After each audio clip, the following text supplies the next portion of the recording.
తీసుకెళ్ళి కొంత వేరే స్టాల్ వాళ్ళతో ఎగ్రి అయ్యి అక్కడ కొన్ని వ్యాపారం చేసుకోవడం ఇట్లాగా.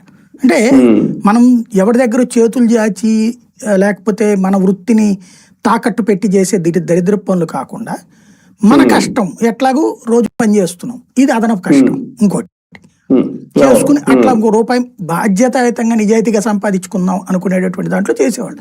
అది చెయ్యాలంటే 10 షాపులు పెట్టిన చోట పెడితే వస్తారు, కానీ నేను నా ఇంటి ముందు పెట్టుకుంటే రారు కదా బేసిక్గా.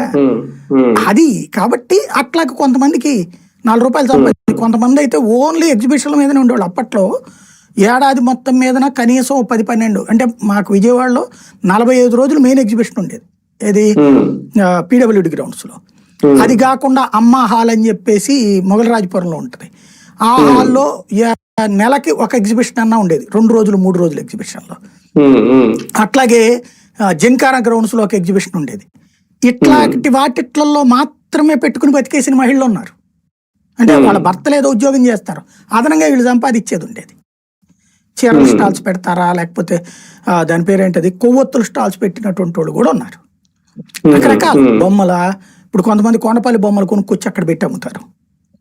అట్లాంటివి ఉంటాయి రకరకాలైనటువంటిది. అది ఓ రకంగా చెప్పాలంటే ఎవరి దగ్గర చేతులు చాచకుండా అదనపు సంపాదించుకోవడానికి ప్రజలకు అవకాశం కూడా. ప్లస్